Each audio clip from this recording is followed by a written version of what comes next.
ನಮಸ್ಕಾರ. ಎಸ್18 ವಾರ್ತೆಗಳಿಗೆ ಸ್ವಾಗತ. ನಾನು ಕವಿತಾ. ಮೊದಲಿಗೆ ಹೆಡ್ಲೈನ್ಸ್. ಶ್ರೀ ಮಹರ್ಷಿ ಭಗೀರಥ ಜಯಂತಿ ಪ್ರತಿಭಾ ಪುರಸ್ಕಾರ. ಉಪ್ಪಾರ ಸಮಾಜ ಮುಖ್ಯವಾಹಿನಿಗೆ ಬಾರದೇ ಇರುವುದು ದುರಂತ. ಎ ವಸಂತಕುಮಾರ್.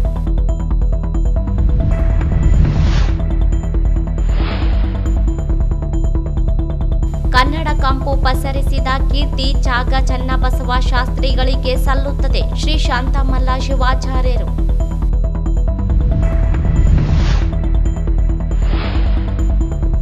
ಪ್ರಜಾಪಿತ ಬ್ರಹ್ಮಕುಮಾರಿ ಈಶ್ವರಿ ವಿಶ್ವವಿದ್ಯಾಲಯದಲ್ಲಿ ಹರ್ ಘರ್ ತಿರಂಗ ಅಭಿಯಾನಕ್ಕೆ ಚಾಲನೆ. ದೇಶದ ಅಭಿಮಾನಕ್ಕಾಗಿ ರಾಷ್ಟ್ರಧ್ವಜ ಹಾರಿಸಿ ಸ್ಮಿತಕ್ಕ.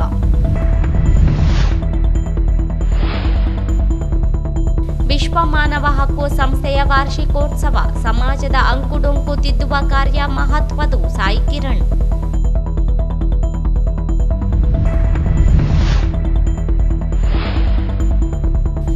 ನಾಟಕ ಅಕಾಡೆಮಿ ಪ್ರಶಸ್ತಿಗೆ ಇರಕಲ್ ಗ್ರಾಮದ ರಾಯಪ್ಪ ಅಸ್ಮಕಲ್ ಆಯ್ಕೆ.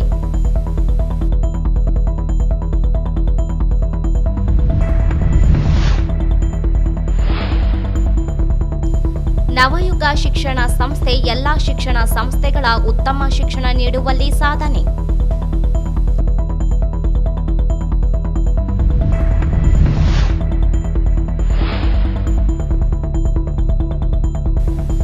ವನ ಮಹೋತ್ಸವ ಕಾರ್ಯಕ್ರಮ ಆಚರಣೆ.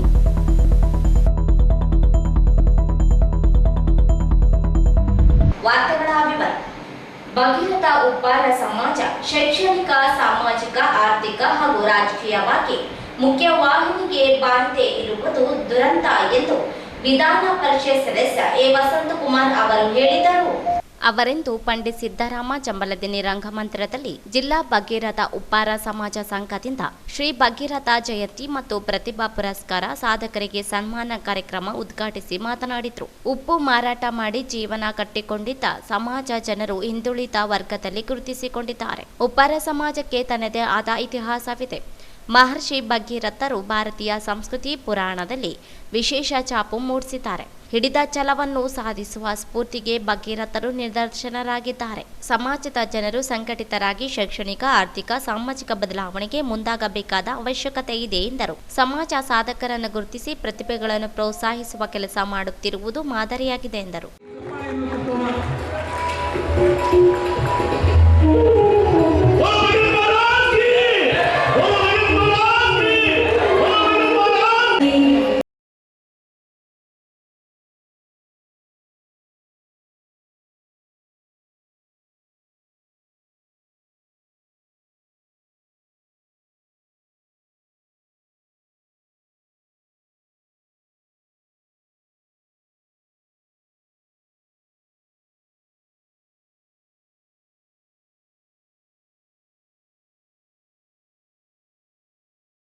ವೈಶಿಷ್ಟ್ಯಪರವಾದಂಥ ಸೇವೆಯನ್ನು ಸಲ್ಲಿಸಿರುವಂಥ ಹಿರಿಯರನ್ನು ಗುರುತಿಸಿ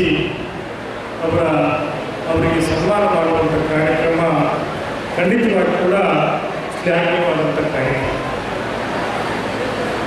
ತಮಗೆಲ್ಲ ಗೊತ್ತಿರುವಂತೆ ಈಗಾಗಲೇ ಶ್ರೀಕಾಂತ್ ಅವರು ಹೇಳಿದಂತೆ ಮಹರ್ಷಿ ಭಗೀರಥ ನಮ್ಮ ಭಾರತೀಯ ಸಂಸ್ಕೃತಿ ಮತ್ತು ಭಾರತೀಯ ಪುರಾಣಗಳಲ್ಲಿ ಯಾವತ್ತೂ ಕೂಡ ತಮ್ಮದೇ ಆದಂಥ ಒಂದು ಹೆಜ್ಜೆ ಗುರುತುಗಳನ್ನು ಹಾಕಿ ಹೋದಂಥ ಮಹಾನ್ ಋಷಿಗಳು.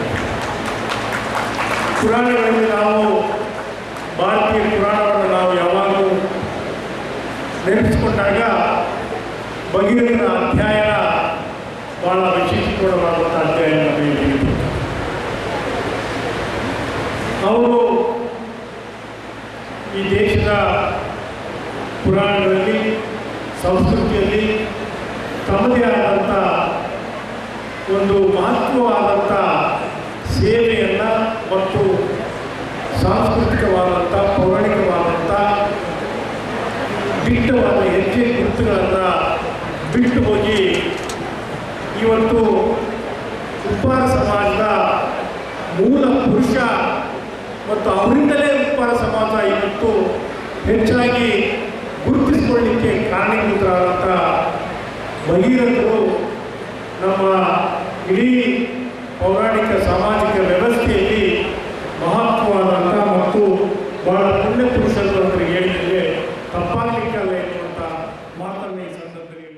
ಕಾರ್ಯಕ್ರಮದ ಸಾನ್ನಿಧ್ಯವನ್ನು ಹೊಸದುರ್ಗದ ಶ್ರೀ ಡಾಕ್ಟರ್ ಪುರುಷೋತ್ತಮಾನಂದಪುರಿ ಮಹಾಸ್ವಾಮೀಜಿ, ಬಸವರಾಜ ರಾಜಗುರುಗಳು ವಹಿಸಿದ್ದರು. ಕೆಪಿಎಸ್ಸಿ ಮಾಜಿ ಸದಸ್ಯ ಶ್ರೀಕಾಂತರಾವ್ ವಕೀಲರು, ಎಂ ನಾರಾಯಣ, ದೇವಣ್ಣ ನಾಯಕ್ ವಕೀಲರು, ಜೆಡಿಎಸ್ ಜಿಲ್ಲಾಧ್ಯಕ್ಷ ಎಂ ವಿರೂಪಾಕ್ಷಿ, ರವೀಂದ್ರ ಜಲ್ದರ್, ಎನ್ ರಾಮಾಂಜನೇಯ, ತಿಮ್ಮಪ್ಪ ಬುಳ್ಳಾಪುರು, ಕೆ ಅಮರೇಶ, ದೇವರಾಜ ಗುಡಿ, ಡಾಕ್ಟರ್ ನಾಗನಗೌಡ, ತಿಮ್ಮಣ್ಣ ಮಸ್ಕೆ, ಶಿವಪ್ಪ ಮಳ್ಳೂರು, ರಾಜು ಯರಮರಸ್, ದೇವಣ್ಣ, ಜಿಲ್ಲಾಧ್ಯಕ್ಷ ಎಸ್ ಬುಗ್ಗಾರೆಡ್ಡಿ, ಮಾಣಿಕ್ಯಪ್ಪ ಚಂದ್ರಪಂಡ, ಆದಿರಾಜ ಆದೋನಿ ಸೇರಿದಂತೆ ಸಮಾಜದ ಗಣ್ಯರು ಭಾಗವಹಿಸಿದ್ರು.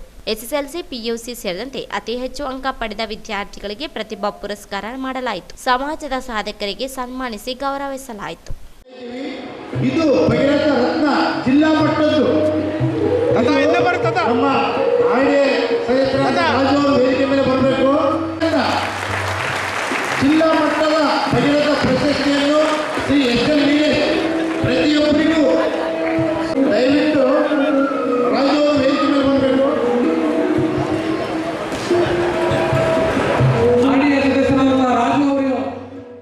ನಾಡಿನ ಜನರಿಗೆ 50 ವರ್ಷಗಳ ಹಿಂದೆಯೇ ಹಿರೇಮಠದ ಚನ್ನಬಸವ ಶಾಸ್ತ್ರಿಗಳು ಜಿಲ್ಲೆ ನಾಡಿನಾದ್ಯಂತ ಕನ್ನಡ ಕಂಪು ಪಸರಿಸುವ ಕೆಲಸವನ್ನು ಮಾಡಿರುವ ಅದಮ್ಯ ಚೇತನರಾಗಿದ್ದರು ಎಂದು ಕಿಲ್ಲೆ ಬೃಹನ್ಮಠದ ಶ್ರೀ ಶಾಂತಮಲ್ಲ ಶಿವಾಚಾರ್ಯರು ಹೇಳಿದರು.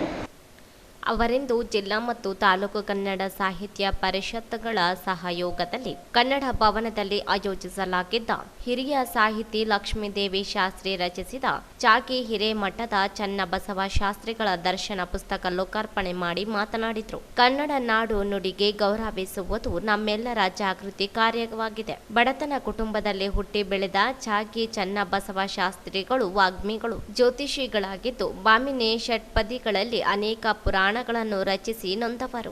ಸಂಕಷ್ಟದಲ್ಲಿರುವ ಜನರ ಸಮಸ್ಯೆಗಳನ್ನು ನಿವಾರಿಸುವ ಕೆಲಸ ಮಾಡಿದ್ದಾರೆ. ವೀರೇಶವಾಣಿ ಪತ್ರಿಕೆಯಲ್ಲಿ ಅನೇಕ ಅಂಕಣಗಳನ್ನು ರಚಿಸುವ ಮೂಲಕ ನಾಡಿಗೆ ಹಿರಿದಾದ ಕೊಡುಗೆ ನೀಡಿದ್ದಾರೆ. ಅವರನ್ನು ನಾಡಿಗೆ ಪರಿಚಯಿಸುವ ಕೆಲಸ ಮಾಡಿರುವ ಲಕ್ಷ್ಮೀದೇವಿ ಶಾಸ್ತ್ರಿರವರು ಕಾರ್ಯ ಶ್ಲಾಘನೀಯವಾಗಿದೆ ಎಂದರು.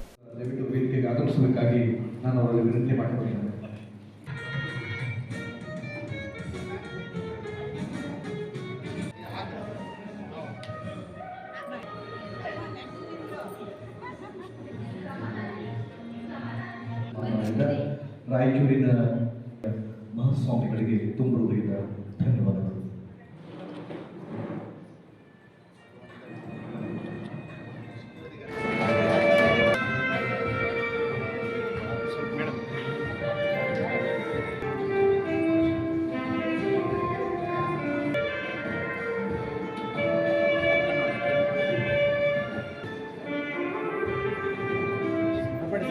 ಧನ್ಯವಾದಗಳು ಸರ್.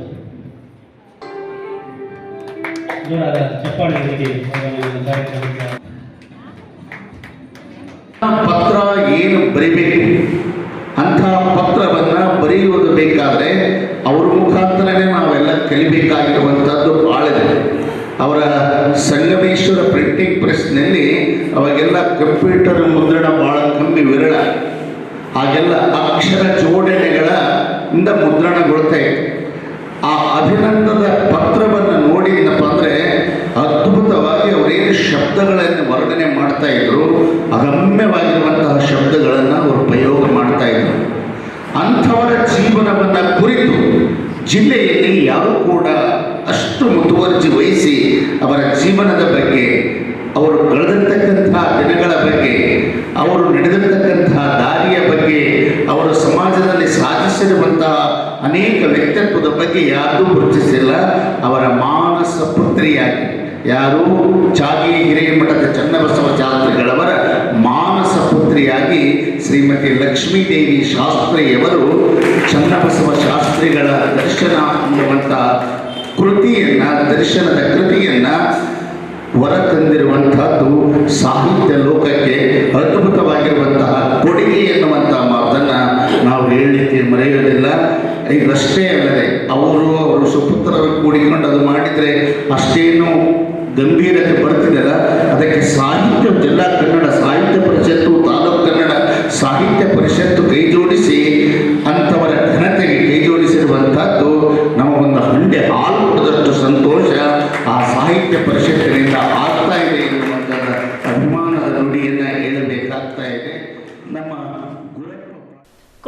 ಕುರಿತಂತೆ ಹಿರಿಯ ಸಾಹಿತಿ ಅಯ್ಯಪ್ಪಯ್ಯ ಹುಡ ಕೃತಿಯ ಕುರಿತು ಮಾತನಾಡಿ, ಜ್ಯೋತಿಷಿ ಶಾಸ್ತ್ರದ ಮೂಲಕ ಚನ್ನಬಸವ ಶಾಸ್ತ್ರಿಗಳು ಅಪರೂಪದಲ್ಲಿ ಅಪರೂಪರಾದರು. ಅವರು ಮಾತನಾಡುವುದು ಸಂಸ್ಕೃತ ಭಾಷೆಯಾಗಿತ್ತು. ಸಂಸ್ಕೃತ, ಕನ್ನಡ, ತೆಲುಗು, ಉರ್ದು ಸೇರಿ ಚತುರ್ಭಾಷಾ ಪ್ರವೀಣರಾಗಿ ಅಮೂಲ್ಯವಾದ ಕೊಡುಗೆಯನ್ನು ನೀಡಿದ್ದಾರೆ. ಅವರ ಜೀವನವೇ ಆದರ್ಶ. ನೇರ ನಡೆ ನುಡಿಯ ಮೂಲಕ ಜನರಿಗೆ ಆಧ್ಯಾತ್ಮಿಕ ಚಿಂತನೆ ಹಚ್ಚುವ ಕೆಲಸ ಮಾಡಿದ್ದಾರೆ. ಪಂಚಾಂಗ ರಚಿಸುವ ಮೂಲಕ ಭವಿಷ್ಯದಲ್ಲಿ ಆಗುವ ಘಟನೆಗಳನ್ನು ಸಹ ಉಲ್ಲೇಖಿಸಿರುವುದು ವಿಶೇಷವೆಂದರು. ಸಾಹಿತ್ಯ ಅಂದರೆ 2000 ಈವರೆಗೆ ಏನೇನಿದೆ, ಸಾಹಿತ್ಯ ಇರ್ಬೋದು, ಸಾಹಿತ್ಯಗಳಾಗಿರ್ಬೋದು, ಈಗೆಲ್ಲ ಸೋಷಿಯಲ್ ಮೀಡಿಯಾ ಇದೆ, ಫೇಸ್ಬುಕ್ಕು, ವಾಟ್ಸಪ್, ಇಂಟರ್ನೆಟ್ ಇದೆ. ಇದಕ್ಕೆಲ್ಲ ನಮಗೆ ಪೂರಕವಾಗಿ ಪುಸ್ತಕಗಳು ಪ್ರಕಟಣೆ ಆಗಿವೆ. ಅದರ ಮೂಲಕ ಈ 20 ವರ್ಷದ ಸಾಹಿತಿಗಳು ಯಾರು, ಅವರ ಪ್ರಕಟಣೆ ಎಲ್ಲ ಗೊತ್ತಾಗುತ್ತೆ. ಅದರ ಒಂದು 20 ವರ್ಷ ಹಿಂದ 1982 2000ವರೆಗೆ ಅದರಲ್ಲಿ ಸಹ ಪುಸ್ತಕಗಳು ಸಿಗ್ತವೆ. ಆದರೆ 1980 ಹಿಂದೆ ಹೋದರೆ 1960ರಿಂದ 80 ಶಾಂತರಸರ ಕಾಲ. ಸೊ ನಾವೊಂದು ರೆಫರೆನ್ಸ್ ಇಟ್ಕೊಂಡಿವಿ. ರಾಯಚೂರಾಗ ಶಾಂತರಸರು ಮತ್ತು ಅವರ ಸಮಕಾಲೀನರು ಬಹಳಷ್ಟು ಮಂದಿ ಇದ್ದಾರೆ, ದಿಗ್ಗಜರು. ಅವರ ಬಗ್ಗೆ ನಾವು ಓದ್ತಾ ಇರ್ತೀವಿ, ಅವರ ಬಗ್ಗೆ ಚರ್ಚೆಗಳಾಗ್ತವೆ ಸಾಹಿತ್ಯ ವಲಯದಲ್ಲಿ. ಆ ಚರ್ಚೆಗಳಿಂದ, ಪುಸ್ತಕಗಳಿಂದ ಇಂದಿನ ನಮ್ಮಂಥ ನವಪೀಳಿಗೆಗೆ ಅವರ ಕೆಲಸಗಳು, ಕಾರ್ಯಗಳು ಗೊತ್ತಿವೆ. ಆದರೆ 1960ಕ್ಕಿಂತ ಮುಂಚೆ ರಾಯಚೂರಿನ ಸಾಹಿತ್ಯ ವಲಯ ಹೇಗಿತ್ತು, ರಾಯಚೂರಿನಲ್ಲಿ ಕನ್ನಡವನ್ನು ಬೆಳೆಸಿದವರು ಯಾರು? ಬಹಳಷ್ಟು ಜನ ಮಹಿಳೆಯರು ಇರ್ತಾರೆ. ಅಂಥವರ ಬಗ್ಗೆ ಮಾಹಿತಿಯಾಗಲಿ ಅಥವಾ ಪುಸ್ತಕಗಳು, ಅವರು ಬರೆದಂಥ ಸಾಹಿತ್ಯ ಯಾವುದು, ಅವರು ಯಾರ್ಯಾರು ಏನೇನು ಕೆಲಸ ಮಾಡಿದರು ಅನ್ನೋದ್ರ ಬಗ್ಗೆ ಮಾಹಿತಿ ಅಷ್ಟಾಗಿ. ಕೃತಿಯ ಕತ್ರೂರ ಲಕ್ಷ್ಮೀದೇವಿ ಶಾಸ್ತ್ರಿ, ಅಂತರ್ಜಲ ತಜ್ಞ ಗುರುಪ್ಪ ನಾಗಪ್ಪ ಪಾಟೀಲ್ ಹಿರೇನಂದೂರು, ವಿಜಯಲಕ್ಷ್ಮಿ ಗಚ್ಚಿನಮಠ, ಎಂ ಕೇದಾರನಾಥ ಚಾಗೆ ಹಿರೇಮಠ, ಪಂಪಮ್ಮ ಅಮರಣ್ಣ ಗೌಡ ಹೆಂಬೆರಾಳು, ಡಾಕ್ಟರ್ ಸರ್ವಮಂಗಳ ಸಕ್ರಿ, ರೇಖಾ ಬಡಿಗೇರ್, ಪ್ರಕಾಶಕ ವಿಶ್ವನಾಥ ಶಾಸ್ತ್ರಿ, ಜಿ ಸುರೇಶ್, ವಿಜಯ ರಾಜೇಂದ್ರ, ರಾವುತರಾವ್, ದಂಡಪ್ಪ ಬಿರಾದಾರ್, ಶಾಂತ ಕುಲಕರ್ಣಿ ಉಪಸ್ಥಿತರಿದ್ದರು. ಅಧ್ಯಕ್ಷತೆಯನ್ನು ತಾಲೂಕು ಕನ್ನಡ ಸಾಹಿತ್ಯ ಪರಿಷತ್ ಅಧ್ಯಕ್ಷ ವೆಂಕಟೇಶ ಬೇವಿನ ಬೆಂಚಿ ಉಪಸ್ಥಿತರಿದ್ದರು. ದೇಶ ನಮಗಾಗಿ ಸರ್ವಸ್ವವನ್ನು ನೀಡಿತು. ಸ್ವಾತಂತ್ರ್ಯೋತ್ಸವದ ಸಡಗರವನ್ನು ಸಂಭ್ರಮಿಸಲು ಮನೆ ಮನೆಯ ಮೇಲೆ ರಾಷ್ಟ್ರ ಧ್ವಜವನ್ನು ಹಾರಿಸುವ ಮೂಲಕ ಗೌರವ ಸಲ್ಲಿಸಬೇಕೆಂದು ಪ್ರಜಾಪಿತ ಬ್ರಹ್ಮಕುಮಾರಿ ಈಶ್ವರೀಯ ವಿಶ್ವವಿದ್ಯಾಲಯದ ಸಂಚಾಲಕಿ ಸ್ಮಿತಾಕ್ಕ ಅವರು ಹೇಳಿದರು. ಅವರಿಂದು ಕಾರ್ಯಾಲಯದಲ್ಲಿ ಆಯೋಜಿಸಲಾಗಿದ್ದ ಹರ್ ಘರ್ ಕಾ ತಿರಂಗ ಕಾರ್ಯಕ್ರಮಕ್ಕೆ ಚಾಲನೆ ನೀಡಿ ಮಾತನಾಡಿದ್ರು. ಬ್ರಿಟಿಷರ ಕಪಿಮುಷ್ಟಿಯಿಂದ ದೇಶ ಮುಕ್ತವಾಗಲು ಅನೇಕ ಮಹನೀಯರ ಹೋರಾಟ, ತ್ಯಾಗ, ಬಲಿದಾನವಿದೆ. ಸ್ವಾತಂತ್ರ್ಯೋತ್ಸವ ಸಂಭ್ರಮಿಸಲು ಎಲ್ಲರೂ ಕೈ ಜೋಡಿಸಬೇಕಿದೆ. ಇಂದಿನಿಂದ 3 ದಿನ ಮನೆ ಮನೆಗಳ ಮೇಲೆ ರಾಷ್ಟ್ರಧ್ವಜ ಹಾರಿ ಗೌರವಿಸುವ ಕಾರ್ಯಕ್ಕೆ ಎಲ್ಲರೂ ಮುಂದಾಗಬೇಕೆಂದರು. ದೇಶದ ಪ್ರತಿಯೊಬ್ಬ ಪ್ರಜೆಯು ರಾಷ್ಟ್ರಧ್ವಜವನ್ನು ಗೌರವಿಸುವ ಮೂಲಕ ರಾಷ್ಟ್ರ ಪ್ರೇಮ ಮೆರೆಯಬೇಕೆಂದರು.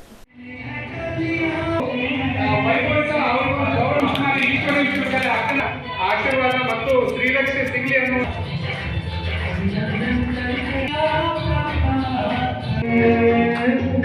मंदिर से तन में जग सुख कर शुभ संकल्पों के दीप जलाए अपने अपने मन में होगा प्रेम से सुख ही सुख शुभ संकल्प.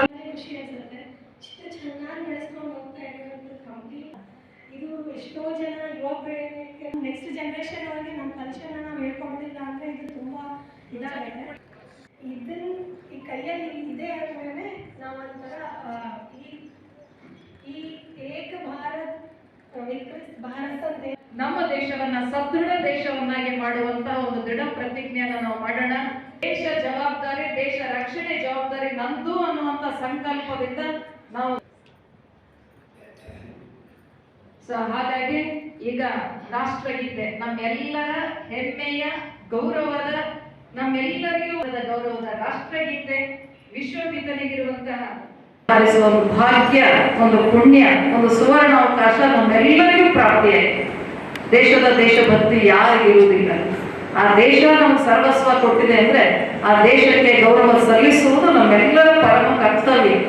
ಹಾಗಾಗಿ ಈ ವರ್ಷವೂ ಸಹಿತ ಪ್ರತಿಯೊಬ್ಬರು ತಮ್ಮ ಮನೆಯ ಮೇಲೆ ನಮ್ಮ ರಾಷ್ಟ್ರ ಧ್ವಜವನ್ನ, ತ್ರಿವರ್ಣ ಧ್ವಜವನ್ನ ಸಗೌರವವಾಗಿ, ಗೌರವಪೂರ್ವಕವಾಗಿ ಅದನ್ನ ಹಾರಿಸುವ ಮತ್ತು 15ನೇ ತಾರೀಕಿನವರೆಗೂ ಆ ಧ್ವಜಗಳನ್ನ ಹಾಗೆ ನಮ್ಮ ಮನೆ ಮೇಲೆ ಹಾರುವಂತೆ ಅದನ್ನ ನೋಡಿಕೊಂಡು 14ನೇ ತಾರೀಕು ಅದನ್ನು ಮತ್ತೆ ಪುನಃ ತಂದು ಸುರಕ್ಷಿತವಾಗಿ ಇಡುವಂತಹ ಒಂದು ವಿಶೇಷ ಕಾರ್ಯಕ್ರಮ, ವಿಶೇಷ ಯೋಜನೆ, ವಿಶೇಷ ನಮ್ಮೆಲ್ಲರಿಗೂ ಸಿಕ್ಕಂತಹ ಒಂದು ಭಾಗ್ಯ. ಹಾಗಾಗಿ ಅವಶ್ಯಕವಾಗಿ ನಾವೆಲ್ಲರೂ ಧ್ವಜ ಹಾರಿಸೋಣ. ನಮ್ಮ ಸ್ವತಂತ್ರ ದಿನದ ಸಂಭ್ರಮವನ್ನ ನಾವೆಲ್ಲರೂ ಆಚರಿಸೋಣ ಅಂತ ಹೇಳ್ತಾ ಇವತ್ತಿನ ಈ ಒಂದು ಘರ್ ಘರ್ ತಿರಂಗ, ಹರ್ ಘರ್ ತಿರಂಗ ಅನ್ನುವಂಥ ಈ ಕಾರ್ಯಕ್ರಮ ಇದಕ್ಕೂ ಚಾಲನೆಯನ್ನ ಕೊಡಲಾಗ್ತದೆ. ಈ ಕಾರ್ಯಕ್ರಮಕ್ಕಿಂತ ಪೂರ್ವದಲ್ಲಿ ಮತ್ತೊಂದು ಕಾರ್ಯಕ್ರಮ. ಏನ್ ಕಾರ್ಯಕ್ರಮ ಅಂದ್ರೆ ಈ ಸಮಾಜದಲ್ಲಿ ನಾವೆಲ್ಲ ಬದುಕ್ತೇವೆ. ಕಾರ್ಯಕ್ರಮದಲ್ಲಿ ವೈದ್ಯ ಡಾಕ್ಟರ್ ನಾಗರಾಜ ಬಾಲ್ಕಿ, ಉರಗ ತಜ್ಞ ಅಫ್ಸರ್ ಹುಸೇನ್, ದಂಡಪ್ಪ ಬಿರದಾರ ಸೇರಿದಂತೆ ಅನೇಕ ಪ್ರಮುಖರು, ವಿದ್ಯಾರ್ಥಿಗಳು, ಶಿಕ್ಷಕರು ಭಾಗವಹಿಸಿದರು. ಎಲ್ಲರಿಗೂ ತಿರಂಗ ಧ್ವಜ ವಿತರಿಸಲಾಯಿತು. ಸಮಾಜದ ಅಂಕುಡು ಕೂತಿದ್ದುವಲ್ಲಿ ವಿಶ್ವ ಮಾನವ ಹಕ್ಕು ಸಂಸ್ಥೆಯ ಪಾತ್ರ ದೊಡ್ಡದು ಎಂದು ಓಂ ಸಾಯಿ ಧ್ಯಾನ ಮಂದಿರದ ಧರ್ಮಾಧಿಕಾರಿ ಸಾಯಿ ಕಿರಣ್ ಆದೋನಿಯವರು ಹೇಳಿದರು.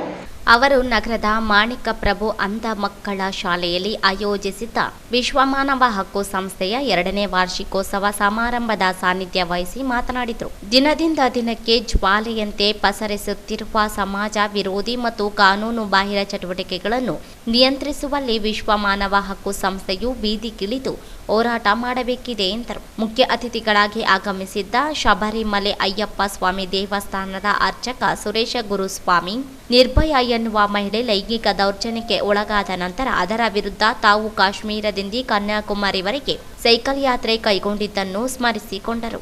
ವೇದಿಕೆ ಮೇಲೆ ಸಂಸ್ಥೆಯ ರಾಜ್ಯಾಧ್ಯಕ್ಷ ಚಲುವ ರಾಜು ಮತ್ತು ರಾಜ್ಯ ಪದಾಧಿಕಾರಿಗಳಾದ ಮಂಜುನಾಥ ಸಿ, ರಮೇಶ್ ಪರಕೋಟೆ, ಕೃಷ್ಣ, ಹರ್ಷ ಸಿ ಗೌಡ, ಅಶೋಕ್ ಆರ್ ಉಪಸ್ಥಿತರಿದ್ದರು. ಜಿಲ್ಲಾಧ್ಯಕ್ಷ ನರಸಪ್ಪ ದೇವಸುಗೂರು, ಜಿಲ್ಲಾ ಗೌರವಾಧ್ಯಕ್ಷ ಮರಲಿಂಗಪ್ಪ, ಜಿಲ್ಲಾ ಉಪಾಧ್ಯಕ್ಷ ಹುಲಿಗೆಪ್ಪ ದೇವಸುಗೂರು ಮತ್ತು ಪ್ರತಾಪರೆಡ್ಡಿ, PRO ದೇವಪ್ಪ, ಜಿಲ್ಲಾ ಪ್ರಧಾನ ಸಂಘಟನಾಕಾರರಾದ ಜಿ ಚಂದ್ರಶೇಖರ್, ಜಂಟಿ ಸಂಘಟನಾಕಾರರಾದ ಶಂಕರಲಿಂಗಪ್ಪ ಬೇವಿನ ಬೆಂಚಿ ಮತ್ತು ರಮೇಶ್ ಗಾಣದಾಳ, ದೇವದುರ್ಗ ತಾಲೂಕು ಅಧ್ಯಕ್ಷ ರಂಗನಾಥ ಯಾದವ್, ರಾಯಚೂರು ತಾಲೂಕು ಅಧ್ಯಕ್ಷ ಶರಣಬಸವ, ಹಿರಿಯ ಸದಸ್ಯರಾದ ಅಕ್ಕಮ್ಮ ಮತ್ತು ಅಂಬಮ್ಮ ಉಪಸ್ಥಿತರಿದ್ದರು. ಸಂಸ್ಥೆಗೆ ಹೊಸದಾಗಿ ಸದಸ್ಯತ್ವ ಪಡೆದವರಿಗೆ ಗುರುತಿನ ಚೀಟಿ ಹಂಚಲಾಯಿತು.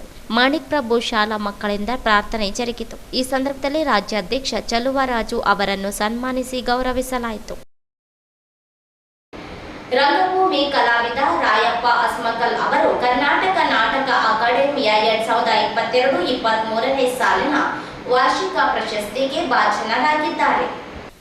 ಜಿಲ್ಲೆಯ ಮಾನವಿ ತಾಲೂಕಿನ ಕವಿತಾಳ ಸಮೀಪ ಇರಕಲ್ ಗ್ರಾಮದ ರಂಗಭೂಮಿ ಕಲಾವಿದ ರಾಯಪ್ಪ ಅಸ್ಮಕಲ್ ಅವರನ್ನು ಆಯ್ಕೆ ಮಾಡಲಾಗಿದೆ. ರಂಗಭೂಮಿ ಕಲಾವಿದ ರಾಯಪ್ಪ ಅಸ್ಮಕಲ್ ಅವರು ಕಳೆದ 4 ದಶಕಗಳಿಂದ ರಂಗಭೂಮಿಯಲ್ಲಿ ಸೇವೆ ಸಲ್ಲಿಸುತ್ತಿದ್ದಾರೆ. ರಂಗಭೂಮಿ ಕಲಾವಿದ ರಾಮರಾವ್ ದೇಸಾಯಿ ಅವರ ಪ್ರೇರಣೆಯಿಂದ PUC ಕಲಿಯುತ್ತಿರುವಾಗಲೇ ರಂಗಭೂಮಿಗೆ ಪ್ರವೇಶ ಮಾಡಿದರು. 1974ರಲ್ಲಿ ಹಾಲಾಪುರದ ರಾಮರಾವ್ ದೇಸಾಯಿ ಅವರ ನಾಟಕ ಕಂಪನಿ ಹುಬ್ಬಳ್ಳಿಯಲ್ಲಿ ಹಾಕಿದ ರಂಗ ಸಜ್ಜಿಕೆಯಲ್ಲಿ ಗೌಡ್ರ ಗದ್ಲ ಸಾಮಾಜಿಕ ನಾಟಕದಲ್ಲಿ ಮಲ್ಲೇಶಿ ಪಾತ್ರಕ್ಕೆ ಬಣ್ಣ ಹಚ್ಚುವ ಮೂಲಕ ರಂಗಭೂಮಿ ಪ್ರವೇಶಿಸಿದ ಅವರು ದುತ್ತರಗಿ ನಾಟಕ ಕಂಪನಿಯಲ್ಲಿ ಕಲಾವಿದರಾಗಿ ಸೇವೆ ಸಲ್ಲಿಸಿದ್ದಾರೆ. ಚಿತ್ತರಗಿ ನಾಟಕ ಕಂಪನಿಯಲ್ಲಿ 20 ವರ್ಷ ಮತ್ತು ಪ್ರೇಮ ಗುಳೇದ ಗುಡ್ಡ ಇವರ ಆಶಾಪುರ ನಾಟಕ ಕಂಪನಿಯಲ್ಲಿ 10 ವರ್ಷ ಸೇರಿದಂತೆ ವಿವಿಧ ಕಂಪನಿಗಳಲ್ಲಿ ಕಲಾವಿದರಾಗಿ ಸೇವೆ ಸಲ್ಲಿಸಿದ್ದಾರೆ. ಎಚ್ಚರ ತಂಗಿ ಎಚ್ಚರ, ತಾಯಿ ಕರಳು, ಎಂಥ ಮೋಜಿನ ಕುದುರೆ, ಕಿವುಡ ಮಾಡಿದ ಕಿತಾಪತಿ, ಆಯ ನೋಡಿ ಪಾಯ ಹಾಕು, ತೂಕದ ಹೆಣ್ಣು ಸೇರಿದಂತೆ ಅನೇಕ ನಾಟಕಗಳಲ್ಲಿ ಹಾಸ್ಯ ಕಲಾವಿದರಾಗಿ ಅವರು ಪ್ರದರ್ಶಿಸಿದ ಕಲೆಯನ್ನು ಜನರು ಈಗಲೂ ಮೆಲುಕು ಹಾಕುತ್ತಿದ್ದಾರೆ. ಸದ್ಯ ಅವರಿಗೆ ನಾಟಕ ಅಕಾಡೆಮಿಯ ವಾರ್ಷಿಕ ಪ್ರಶಸ್ತಿ ಸಿಕ್ಕಿರುವುದು ಗ್ರಾಮಸ್ಥರಲ್ಲಿ ಸಂತಸ ಉಂಟು ಮಾಡಿದೆ. ನವಯುಗ ಶಿಕ್ಷಣ ಸಂಸ್ಥೆಯಲ್ಲಿ ಸುಮಾರು 1200 ವಿದ್ಯಾರ್ಥಿಗಳು ಒಳಗೊಂಡು ತಮ್ಮ ಶಿಕ್ಷಣ ನೀಡುವ ಮೂಲಕ ಸಾಧನೆ ಮಾಡಿದ್ದಾರೆ ಎಂದು ರಾಯಚೂರು ವಿವಿಯ ಸಿಂಡಿಕೇಟ್ ಸದಸ್ಯ ಶಿವಬಸಪ್ಪ ಮಾಲಿ ಪಾಟೀಲ್ ಅವರು ಹೇಳಿದರು. ನಗರದ ಪಂಡಿತ್ ಸಿದ್ದಾರಾಮ ಜಂಬಲದಿನ್ನಿ ರಂಗಮಂದಿರದಲ್ಲಿ ನವಯುಗ ಶಿಕ್ಷಣ ಸಂಸ್ಥೆಯ ನವಯುಗ ಪದವಿ ಸ್ನಾತಕೋತ್ತರ ಮಹಾವಿದ್ಯಾಲಯ ಸಂಯುಕ್ತಾಶ್ರಯದಲ್ಲಿ ಅಂತಿಮ ವರ್ಷದ ವಿದ್ಯಾರ್ಥಿಗಳಿಗೆ ಬೀಳ್ಕೊಡುಗೆ ಸಮಾರಂಭವನ್ನು ಉದ್ಘಾಟಿಸಿ ಮಾತನಾಡಿದರು. ನಗರದಲ್ಲಿ 27 ವರ್ಷಗಳ ಕಾಲ ಪ್ರಾಚಾರ್ಯರಾಗಿ ಕೆಲಸ ಮಾಡಿದ್ದೇನೆ. ಎಲ್ಲ ಸಂಸ್ಥೆಯಲ್ಲಿ ಕೆಲಸ ಮಾಡಿದ್ದೇನೆ. ನವಯುಗ ಸಂಸ್ಥೆಯನ್ನು ಬೆಳೆಸಿದ್ದಾರೆ. ನಗರದಲ್ಲಿ ಈ ಹಿಂದೆ LVD college, BRB college, SSRG college, ನಂತರ ಟಾಗೂರ್ ಕಾಲೇಜು ಇದ್ದವು. ಈ ಎಲ್ಲ ಕಾಲೇಜುಗಳಲ್ಲಿ 1200 ವಿದ್ಯಾರ್ಥಿಗಳ ಇರಲಿಲ್ಲ. ಇದೀಗ ನವಯುಗ ಸಂಸ್ಥೆ ರಾಯಚೂರು ವಿವಿಯಲ್ಲಿ ರಾಯಚೂರಿನಲ್ಲಿ ಹೊಸ ದಾಖಲೆ ಮಾಡಿದೆ ಎಂದರು. ಕಾಲೇಜಿಗೆ ಒಂದು ಬಾರಿ ವಿವಿಯಿಂದ ಇನ್ಸ್ಪೆಕ್ಷನ್ಗೆ ತೆರಳಿದ್ದೆ. ಅಲ್ಲಿನ ಶೈಕ್ಷಣಿಕ ಚಟುವಟಿಕೆ, ವಿವಿಯ ನಿಯಮದಡಿ ಏನೆಲ್ಲ ಮಾಡಬೇಕು ಅದನ್ನೆಲ್ಲ ಮಾಡಿದೆ. ಉತ್ತಮ ಬೋಧನೆ, ನುರಿತ ಉಪನ್ಯಾಸಕರು ಇದ್ದಾರೆ ಎಂದು ತಿಳಿಸಿದರು.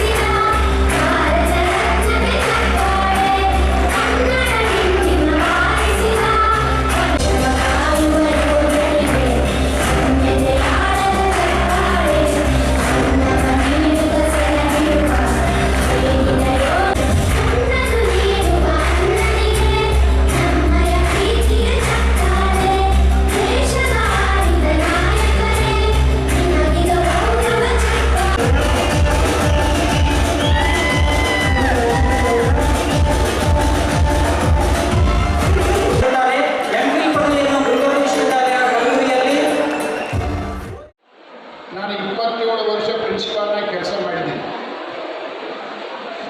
ರಾಯಚೂರಿನಲ್ಲಿರ್ತಕ್ಕಂಥ ಎಲ್ಲ ಸಂಸ್ಥೆಗಳಲ್ಲಿಯೂ ಕೆಲಸ ಮಾಡಿದ್ದೀನಿ.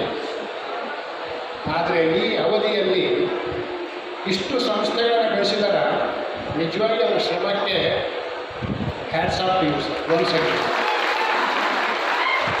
ಇನ್ನು ಎರಡನೇದು, ರಾಯಚೂರಿನಲ್ಲಿ ಮುಂಚೆ ಇರತಕ್ಕಂಥ 3 institutions, LLB college, BRB college, SSRG college, ತದನಂತರ ಬಂದಿರತಕ್ಕಂಥ ನಮ್ಮ ಇನ್ಸ್ಟಿಟ್ಯೂಷನ್ಸ್ ಟ್ಯಾಗೂರ್. ಈ ಯಾವ ಕಾಲೇಜುಗಳಲ್ಲಿ ಕೂಡ ಈ ಒಂದು 1200 ವಿದ್ಯಾರ್ಥಿಗಳು ಇಲ್ಲ. ಅದು ದಾಖಲೆ. 1200 ವಿದ್ಯಾರ್ಥಿಗಳು ಎಲ್ಲೂ ಇಲ್ಲ. ಗೊತ್ತಿರಬೇಕಿರೋಣ, ಎಲ್ಲೂ ಇಲ್ಲ. ನಿಜವಾಗ್ಲೂ ಕೂಡ ತುಂಬ ದೊಡ್ಡ ಸಾಧನೆ ಮಾಡಿದ್ದಾರೆ. ಇದೇ ರೀತಿ ಮುಂದುವರೆದಿದ್ದಾರೆ. ಈ ಸಂಸ್ಥೆ ರಾಯಚೂರು ವಿಶ್ವವಿದ್ಯಾಲಯದಲ್ಲಿ ಮತ್ತು ರಾಯಚೂರಿನಲ್ಲಿ ಹೊಸ ದಾಖಲೆಗಳನ್ನು ಸೃಷ್ಟಿ ಮಾಡಿದೆ. ನಾನು ಕಾಲೇಜಿಗೆ ಹೋಗಿದ್ದೆ, ಒಂದ್ಸರಿ ಅವಕಾಶ ಸಿಕ್ಕಿದ್ದು ಇನ್ಸ್ಪೆಕ್ಷನ್ ಮಾಡೋಕ್ಕೆ ಯೂನಿವರ್ಸಿಟಿ ಕಡೆಯಿಂದ. ನಾನು ಬೆರಗಾದೆ.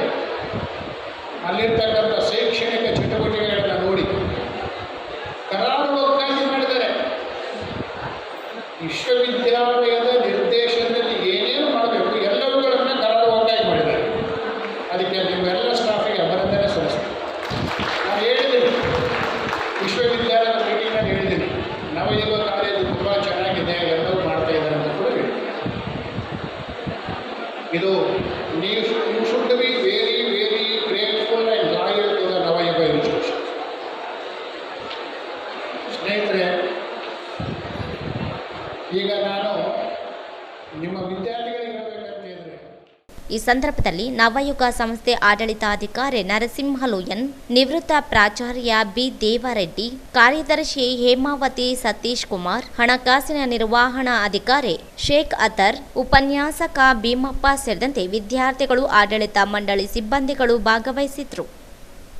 ಸ್ವಾಮಿ Vivekananda youth movement, water aid India ಇವರ ಸಹಯೋಗದಲ್ಲಿ ಸರ್ಕಾರಿ ಹಿರಿಯ ಪ್ರಾಥಮಿಕ ಶಾಲೆ ಗೋನಾಳದಲ್ಲಿ ವನ ಮಹೋತ್ಸವವನ್ನು ಆಚರಿಸಲಾಯಿತು.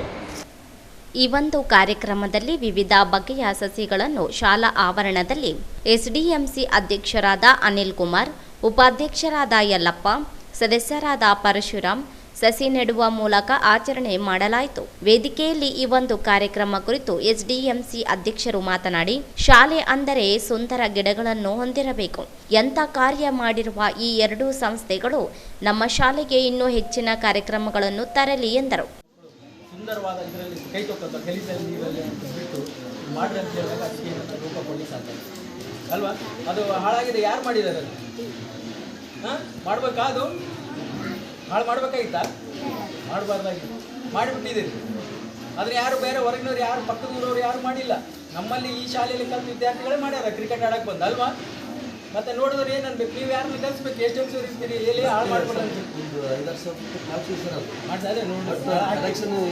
ಹೌದು, ಸ್ವಲ್ಪ ಟೈಮ್ ಸಣ್ಣದ ಪ್ರಮಾಣದಲ್ಲಿ 2-3 ಸಾವಿರ ಕೆಲಸ ಇದೆ, ಭಾಳ ಇಲ್ಲ ಅಂದ್ರೆ ಕರೆಕ್ಟಾಗಿ ಮಾಡಿದರೆ ಇಲ್ಲೇ ಬೇದಾರ್ ಸಿಕ್ಕ ಅಂದರೆ ಇನ್ನೂ 2,000 ರೂಪಾಯಿದಾಗ ಮುಗಿತದೆ ಕೆಲಸ. ಯಾವನ ಹೊಡೆದು ಟೈಲ್ ಸಿಕ್ಕಿತ್ತಂದ್ರೆ ಅದನ್ನು ಇಲ್ಲಿ ಯಾರ ಮನೆಗೆ ನಿಂತು ತರ್ಬೋದು. ರೊಕ್ಕ ಎಲ್ಲನೂ ರೈತರಿಗೆ ಹೋಗಿ ಖರೀದಿ ಮಾಡೋಕ್ಕೆ ಅವಶ್ಯಕತೆ ಇಲ್ಲ. ರೈತರಿಗೆ ಸುಮಾರು ದೊಡ್ಡ ದೊಡ್ಡ ಮನೆಗಳು ಕಟ್ಟಾರೆ, ಹೊರಗಡೆ ನೋಡಿದ್ರೆ ಅವ್ರ ಮನೆಗೆ ಟೈಲ್ಸ್ ಉಳಿದಿರ್ತಾವೆ. ದೇಣಿಗೆ ಪಡಿಬೇಕು ಮಕ್ಕಳ ಸೈನಿಕರು ತಂದು ಅದು ಏನೇನು ಪ್ಯಾಚ್ ವರ್ಕ್ ಮಾಡಿಬಿಟ್ರೆ ಎಷ್ಟು ಸಣ್ಣ ಕಾಣ್ತದೆ ಅದು. ಇಷ್ಟೇ ಸಣ್ಣ ಕೆಲಸ ಇವೆಲ್ಲ ಇವೇ ಮಾಡಿದಾಗ ಮಾತ್ರ ಶಾಲೆ ಅಭಿವೃದ್ಧಿ ಆಗೋಕ್ಕಾಗ್ತದೆ. ಎಲ್ಲ ಅನುದಾನ ಕಾಯ್ಕೊಂಡು ಕೂಡಬಾರ್ದು, ಅದು ಆಗ್ಲಾರ್ದ ಕೆಲಸ.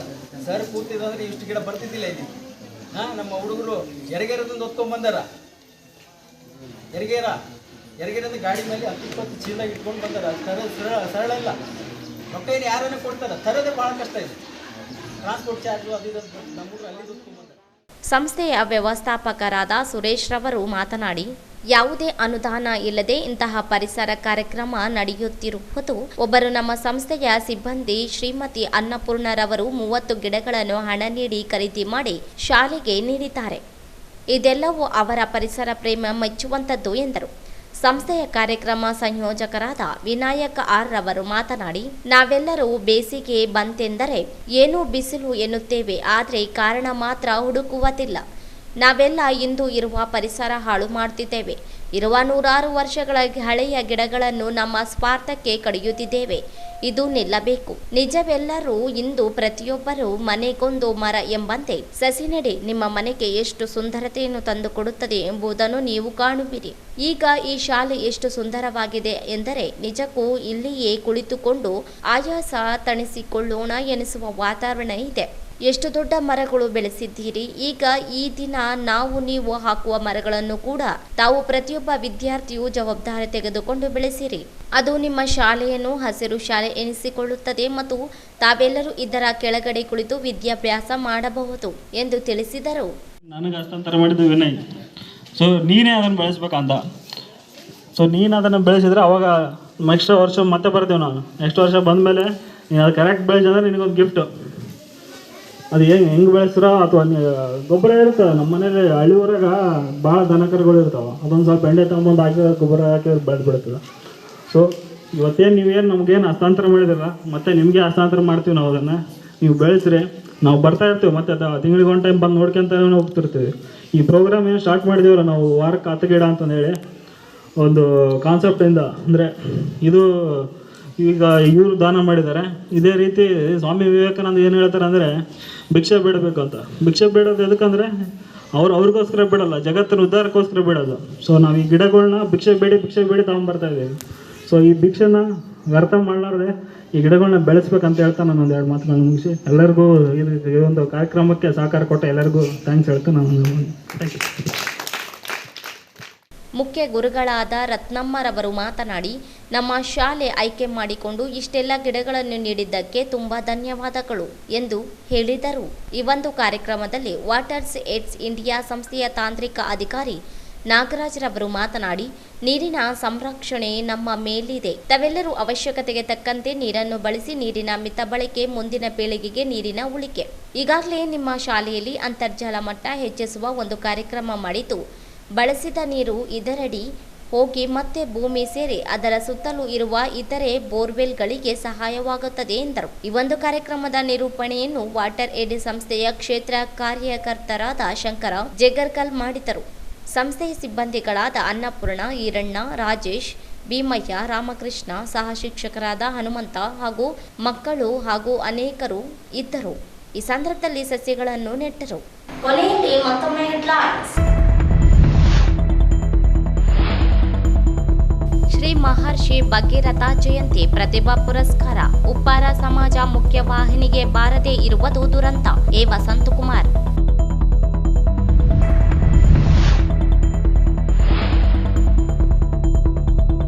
ಕನ್ನಡಕ ಕಂಪು ಪಸರಿಸಿದ ಕೀರ್ತಿ ಚಾಗ ಚನ್ನಬಸವ ಶಾಸ್ತ್ರಿಗಳಿಗೆ ಸಲ್ಲುತ್ತದೆ. ಶ್ರೀ ಶಾಂತಮಲ್ಲ ಶಿವಾಚಾರ್ಯರು.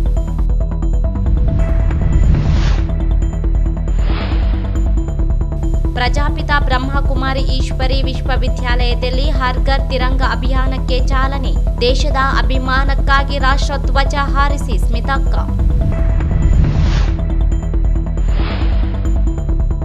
ವಿಶ್ವ ಮಾನವ ಹಕ್ಕು ಸಂಸ್ಥೆಯ ವಾರ್ಷಿಕೋತ್ಸವ. ಸಮಾಜದ ಅಂಕುಡೊಂಕು ತಿದ್ದುವ ಕಾರ್ಯ ಮಹತ್ವದು. ಸಾಯಿ ಕಿರಣ್.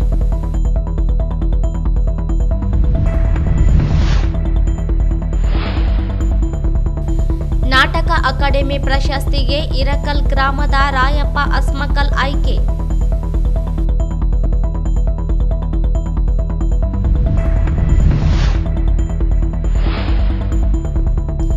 ನವಯುಗ ಶಿಕ್ಷಣ ಸಂಸ್ಥೆ ಎಲ್ಲಾ ಶಿಕ್ಷಣ ಸಂಸ್ಥೆಗಳ ಉತ್ತಮ ಶಿಕ್ಷಣ ನೀಡುವಲ್ಲಿ ಸಾಧನೆ.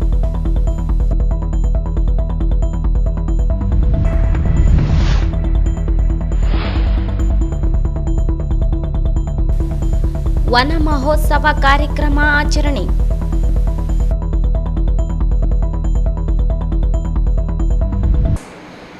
ವಾರ್ತಾ ಪ್ರಸಾರ ಮುಕ್ತಾಯವಾಯಿತು. ಮುಂದಿನ ವಾರ್ತೆಗಳೊಂದಿಗೆ ಭೇಟಿಯಾಗೋಣ. ವಂದನೆಗಳು.